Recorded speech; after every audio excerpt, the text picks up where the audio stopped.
कहानी स्वर्ण का त्याग की। सतद्वारा का राजा चक्रवाहन बड़ा धर्मनिष्ठ था। नीतिपरायण होने के साथ साथ वह कुशल राजनीतिज्ञ भी था। वह अपने राज्य कोष का उपयोग स्वयं के लिए करना हेय मानता था। अपने खर्च के लिए उसमें से एक पैसा भी नहीं लेता था। अपने परिवार को चलाने के लिए वह अलग से खेती करवाता था। खेती की आय से स्वयं का वह पूरे परिवार का खर्च चलाता था। राज्य कार्य में व्यस्त रहने के कारण वह अधिक समय नहीं निकाल पाता था।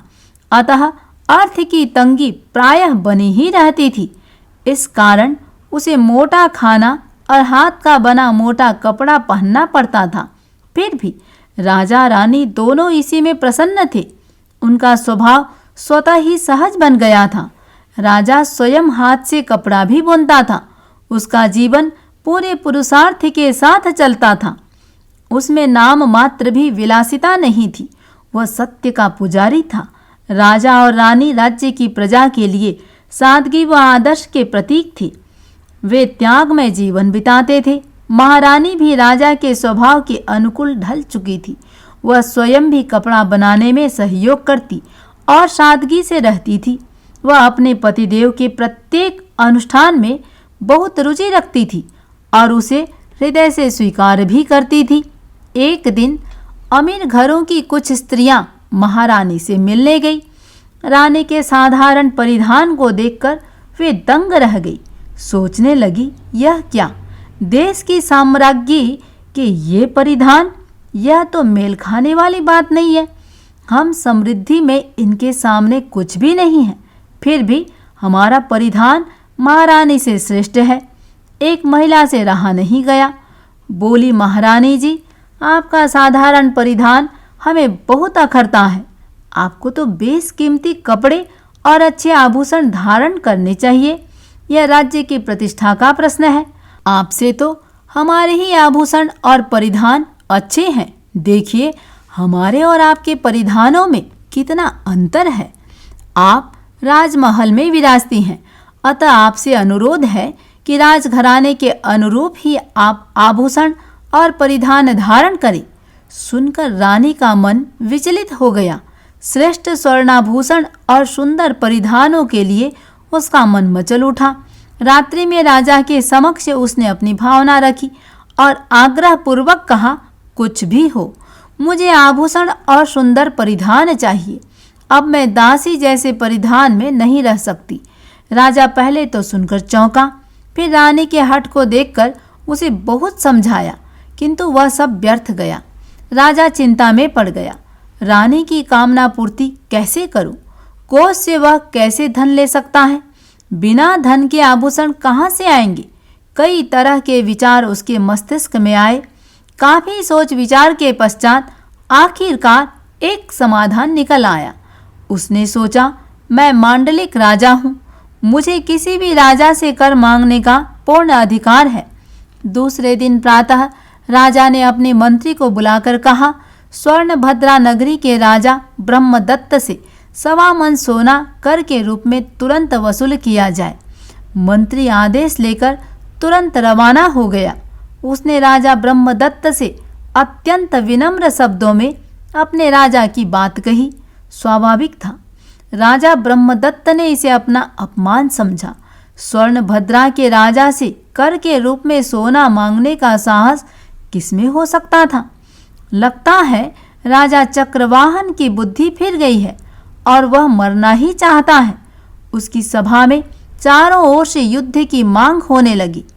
राजा दूत के रूप में आए हुए मंत्री को बंदी बनाना चाहता था, किंतु स्वर्णभद्रा के मंत्रियों ने उसे ऐसा नहीं करने दिया।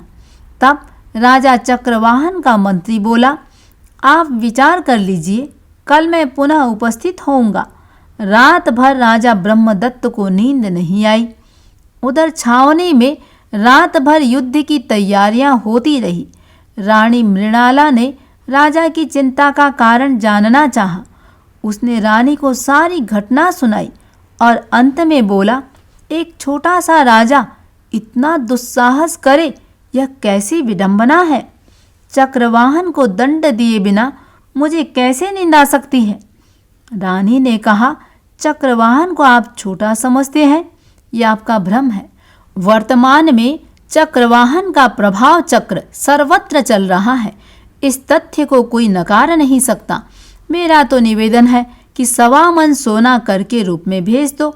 उससे लड़ना मौत को बुलाना है। राजा अनमना होकर बोला, रानी तुम्हें भी क्या हो गया है? चक्रवाहन तुम्हें इतना शक्तिशाली कैसे लगने लगा? मैं नहीं समझ पा रहा, तुम क्यों ऐसा समझती हो? रानी मृणाला ने कहा, प्रातः आप मेरे साथ छत पर चलना, चक्रवाहन का प्रताप बताऊंगी। राजा प्रातःकाल होते ही रानी के साथ छत पर चला गया। रानी ने छत पर कुछ अनाज के दाने बिखेरे। कई कबूतर छत पर उतर आए। रानी ने चिल्लाकर कहा, राजा ब्रह्मदत्त की दुहाई है कबूतरों, दाना मत चुगो। सभी कबूतर सुना अनसुना कर बिना झिझके दाना चुगते ही रहे। राजा बोला, पक्षी हैं, ये क्या समझे तुम्हारी बोली? रानी ने पुनः कहा, आप सब यह भी देख लें। रानी ने इस बार कबूतरों से कहा, राजा चक्रवाहन की दुहाई है, दाना मत चुगना। सुनते ही सारे कबूतरों ने चुगना बंद कर दिया। राजा आश्चर्य में डूब गया।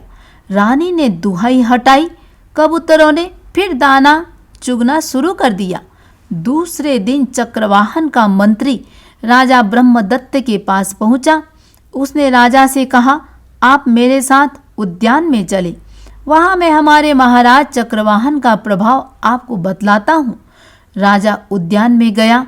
वहां स्वर्णभद्रा नगरी का एक मॉडल आकार बना रखा था।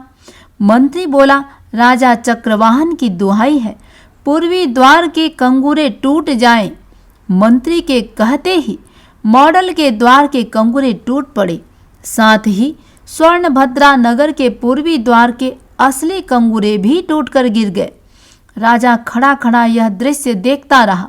मंत्री फिर से बोला, महाराज हमें 1.25 मन सोना दे दीजिए, अन्यथा आपकी स्वर्णभद्रा नगरी को तो मैं यहाँ बैठे बैठे ही तहस नहस कर सकता हूँ। राजा घबरा गया। उसने तुरंत 1.25 मन सोना मंत्री को दे दिया। मंत्री सोना लेकर चला गया और अपने राजा को सारी कहानी कह दी। रानी अपने पति के प्रभाव की बातें सुनकर चकित रह गई। राजा ने कहा, देखो महारानी, यह केवल त्याग और सादगी का ही प्रभाव है। यदि हम भी माया की ममता में खो गए तो दूसरों में और हमारे में क्या अंतर रह जाएगा? सुनकर रानी का मन भी बदल गया। उसने तुरंत स्वर्ण आभूषणों को रखने व धारण न करने की प्रतिज्ञा कर दी और अपने आग्रह मूलक भूल के लिए राजा से क्षमा मांगी। राजा ने उस सोने को वापस कर दिया। राजा ब्रह्मदत्त अपने मंत्रियों के साथ राजा चक्रवाहन से मिलने आए। दोनों गले मिले। सारे भूमंडल में चक्रवाहन के फैले चमत्कार स्वरूप सुयश की राजा ब्रह्मदत्त ने भी भूरी भूरी प्रशंसा की। कथाबोध कहता है, संयम व सादगी के पथ पर चलने वाला इतिहास में अमर बन जाता है।